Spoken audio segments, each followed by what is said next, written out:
दोस्तों, मैं ब्रजेश कुमार आप सभी लोगों का अपने YouTube चैनल पर स्वागत करता हूं। दोस्तों, अगर आप हमारे चैनल पर नए हो तो इसे सब्सक्राइब कर लीजिए और बेल आइकन को प्रेस कर लीजिए, जिससे हमारी वीडियो की आने वाली नोटिफिकेशन आप सभी लोगों को मिल सके। तो दोस्तों, आज के इस वीडियो में हम लोग देखेंगे खिलजी वंश।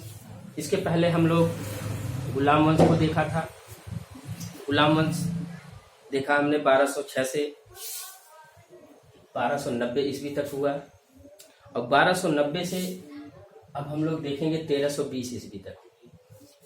ये खिलजियों का शासन था। और खिलजी में दोस्तों 5 महत्वपूर्ण शासक हुए, जिनमें से सबसे महत्वपूर्ण शासक जो था वो अलाउद्दीन खिलजी। तो देखते हैं दोस्तों कौन कौन से हम शासकों के बारे में पढ़ेंगे। पहले पढ़ेंगे हम लोग दोस्तों जलालुद्दीन फिरोज खिलजी। ये दोस्तों 1290 से 1296 ईस्वी तक रहा। उसके बाद अलाउद्दीन खिलजी, ये दोस्तों 1296 से 1316 ईस्वी तक रहा। उसके बाद तीसरा देखेंगे शिहाबुद्दीन उमर, ये 1316 ही तक रहा, यानी कुछ ही महीने रहा। उसके आगे देखेंगे मुबारक शाह खिलजी, ये दोस्तों 1316 से 1320 ईस्वी तक रहा।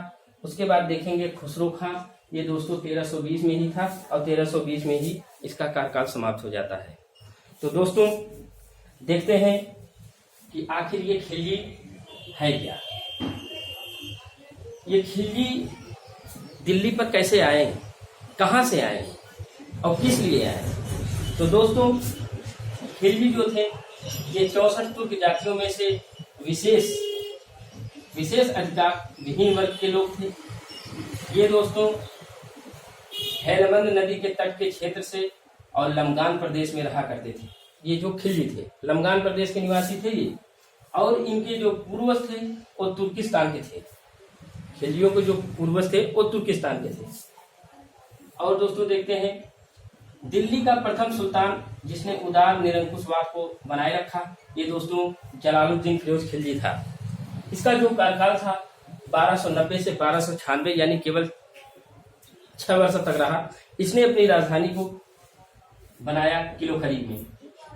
ये दोस्तों किलोखरी को अपनी राजधानी बनाया। और देखते हैं इसकी हत्या 1296 ईस्वी में इसका भतीजा और दामाद अलाउद्दीन खिलजी ने कर दिया।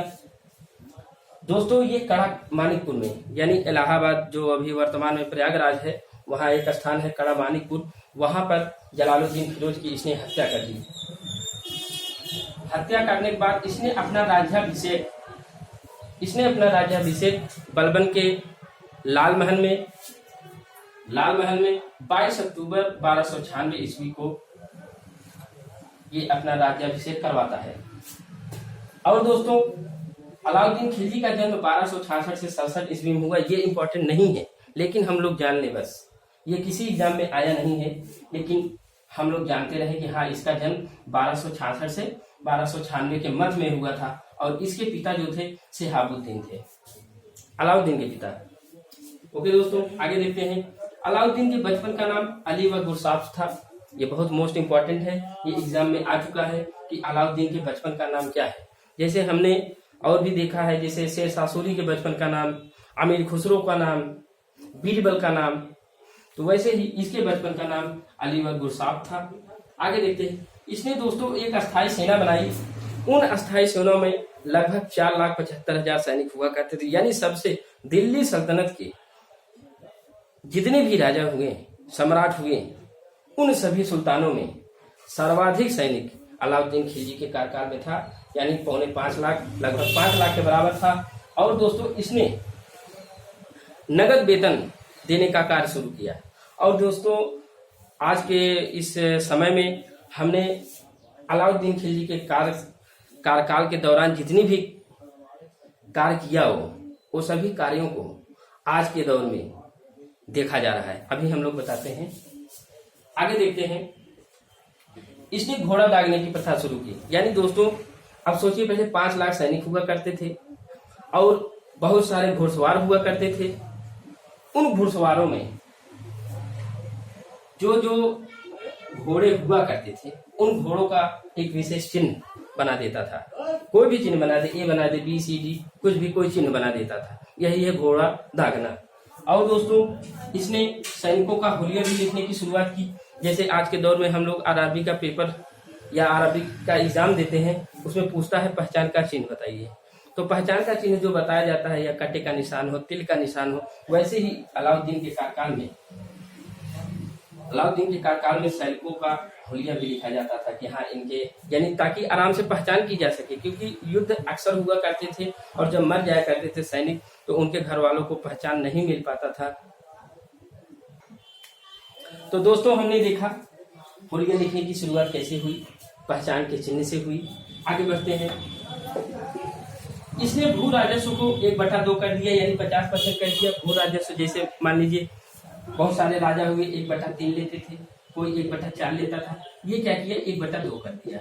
यानी अगर 1 कुंटल होगा पैदा किसी भी जमीन में तो उसका आधा यानी 50 किलो ले लेगा, 50 चाहे जितना हो उसका आधा लेगा, यानी 1/2। आगे देखते हैं खम्स, यानी दोस्तों लूट का धन। लूट के धन में इसने अपना हिस्सा 3/4 कर दिया। कोई भी लूट का धन मिलेगा उसमें से राजा का जो हिस्सा होगा वो 3/4 होगा। आगे देखते हैं कम तौलने वाले के शरीर के मांस को काट लेने का आदेश दिया। इसने दोस्तों बाजार नियंत्रण से संबंधित बहुत ही महत्वपूर्ण कार्य किए, और उनमें से सबसे महत्वपूर्ण कार्य यही है कि इसने जैसे बाजार में कोई मान लीजिए कोई वस्तु बेच रहा है तौल करके, अगर उसने कम तौल दिया तो ये क्या करता था, उसके शरीर का मांस काट करके बराबर कर देता था। यानी माप तौल में जिसने भी गलत कार्य किया है उसके शरीर का इसने उतना वजन निकाल लिया है। ओके, आगे देखते हैं। दक्षिण विजय के लिए इसने मलिक कफूर को भेजा। तो दोस्तों इनके जो महत्वपूर्ण सेनापति थे, सभी क्षेत्रों के अलग अलग सेनापति थे। जैसे मलिक कफूर जो था, मलिक कफूर जो था ये दक्षिण विजय के लिए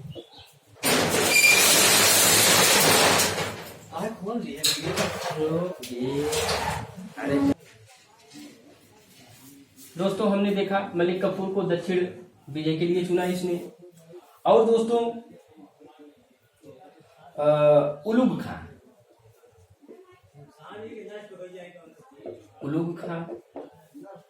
और दोस्तों जफर खां,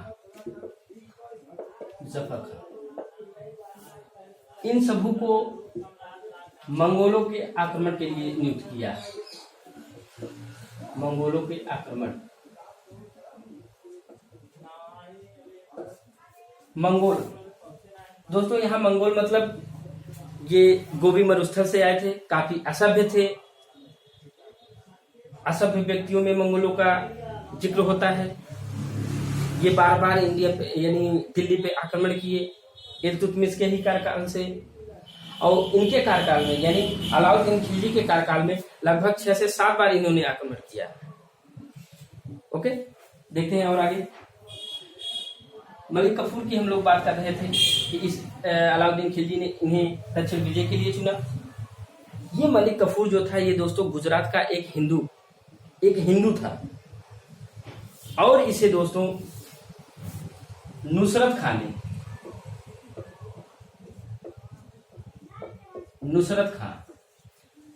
खां ने इस मलिक कफूर को खरीदा 1000 दिनार में। इसीलिए मलिक कफूर को एक दिनारी भी कहा जाता है। और दोस्तों सबसे इंपॉर्टेंट बात ये है कि मलिक कफूर एक ट्रांसजेंडर था, नपुंसक था, यानी कह सकते हैं हिजड़ा था। न तो वो स्त्री था न वो पुरुष था। मलिक कफूर लगभग 60 फीट का लंबाई रखने वाला मलिक कफूर, ये जान लीजिए अलाउद्दीन का दाया हाथ ही था। दक्षिण विजय में बहुत ही योगदान इसने दिया है। और आगे देखते हैं दोस्तों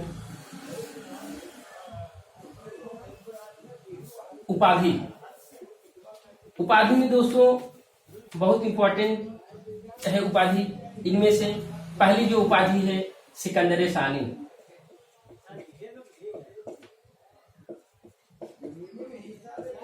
सिकंदर सानी की उपाधि धारण की वो इसलिए दोस्तों कि जैसे सिकंदर महान ने पूरी दुनिया को जीतने के लिए अपने देश से निकला, वैसे ही अलाउद्दीन खिलजी भी ये सोचता था कि हम पूरी दुनिया को जीतेंगे।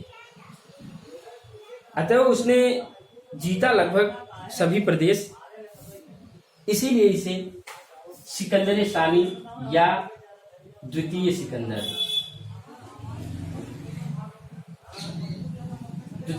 की उपाधि दी गई।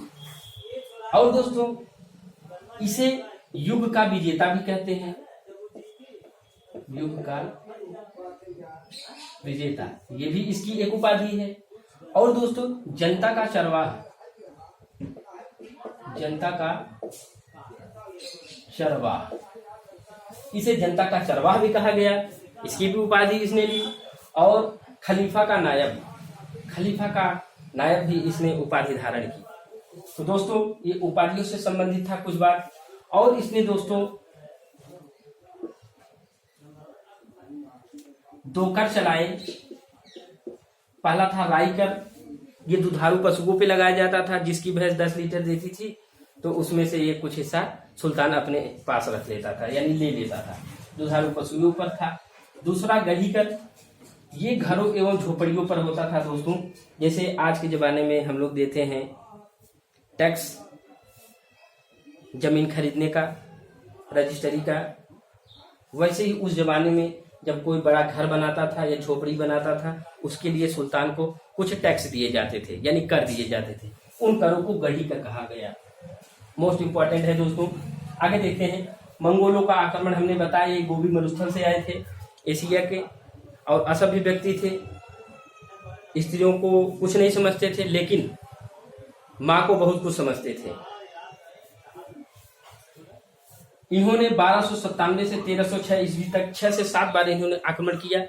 ये दोस्तों इंपॉर्टेंट नहीं है जानना, केवल इतना ही जानना है कि कितनी बार इन्होंने आक्रमण किया, यानी मंगोलों ने अलाउद्दीन के कार्यकाल में कितनी बार आक्रमण किया, यही इंपॉर्टेंट है। फिर भी हम लोग देख लेते हैं। 1297 में कादर खान ने आक्रमण किया, 1298 में सल्दी ने, 1299 में कुतलुक ख्वाजा ने, 1303 में तारगी ने, 1305 में अली बेग व तर्राक ने, और 1306 में कबक व इकबाल मंद ने। इन लोगों उन्हें कुल मिलाकर 6 से 7 बार आक्रमण किया अलाउद्दीन के कार्यकाल में। आगे देखते हैं, बाजार नियंत्रण के लिए इन्होंने याकूब को नियुक्त किया, जिसे दीवाने रियासत कहा गया, यानी व्यापारियों पर ये निगाह रखते थे। वो कौन निगाह रखता था? याकूब थे, वो निगाह रखते थे। इन्हें दीवाने रियासत कहा गया। और दोस्तों देखते हैं, सहनाए मंडी, ये बाजार के अधीक्षक हुआ करते थे। और दोस्तों बरीद या बाजार के अंदर घूमकर निरीक्षण करने वाले व्यक्ति को बरीद कहा गया।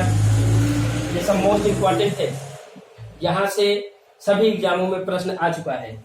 आगे देखते हैं, मुनहियान व गुप्तचर, यानी गुप्त सूचना प्राप्त करने वाले को मुनहियान कहा जाता था या गुप्तचर कहा जाता था। और परवाना नवीस, दिक्कत है, परवाना नवीस वस्तुओं की परमिट जारी करता था।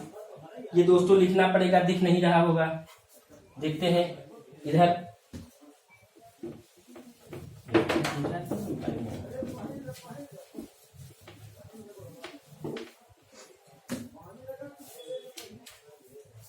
परवाना नवीस,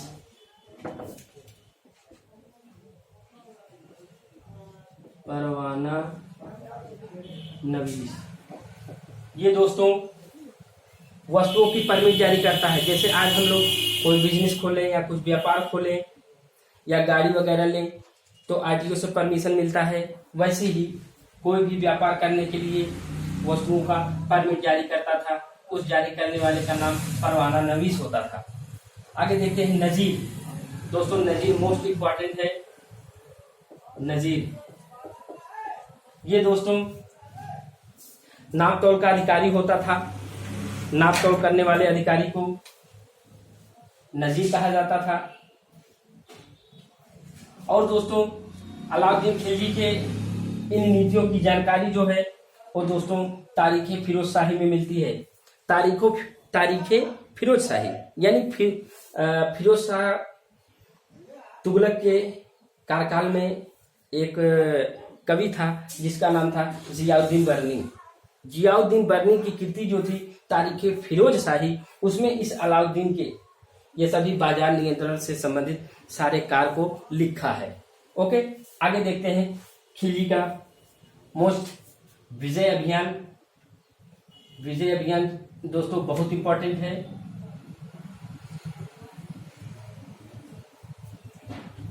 दोस्तों इसने बहुत सारे प्रदेशों को जीता। इनमें सबसे पहले गुजरात 1298 ईस्वी में इन्होंने क्या किया, राजा कर्ण को हराया। राजा कर्ण को हरा करके इनकी एक पुत्री थी, यानी राजा कर्ण की पुत्री थी, उस पुत्री के साथ अलाउद्दीन खिलजी ने विवाह कर लिया।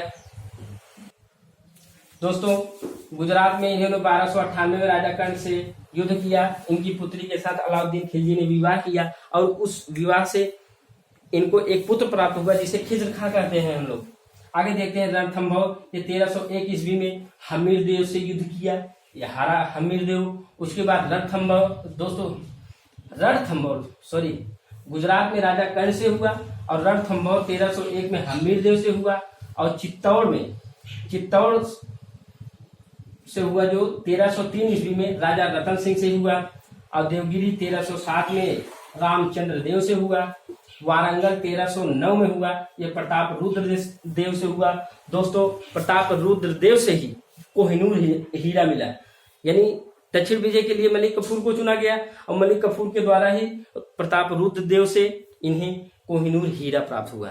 ओके दोस्तों आगे देखते हैं, जब शाहजहां के काल में पढ़ेंगे कोहिनूर हीरा तख्ते ताउस में लगाया गया और अभी वर्तमान में कोहिनूर हीरा लंदन की महारानी के पास मौजूद है। ओके आगे देखते हैं दोस्तों, कुछ इनके निर्माण कार्य देख लेते हैं दोस्तों। जमायत खाना का निर्माण किया इन्होंने। दूसरा देखते हैं अलाई दरवाजा का निर्माण किया। और देखते हैं सीरी का किला भी बनवाया इन्होंने। और दोस्तों इतना चीज मोस्ट इंपॉर्टेंट है दोस्तों। और एक और था हजार खंभा का निर्माण किया इन्होंने। दोस्तों अलाउद्दीन खिलजी की मृत्यु 5 जनवरी 1316 ईस्वी में हो जाती है इनकी।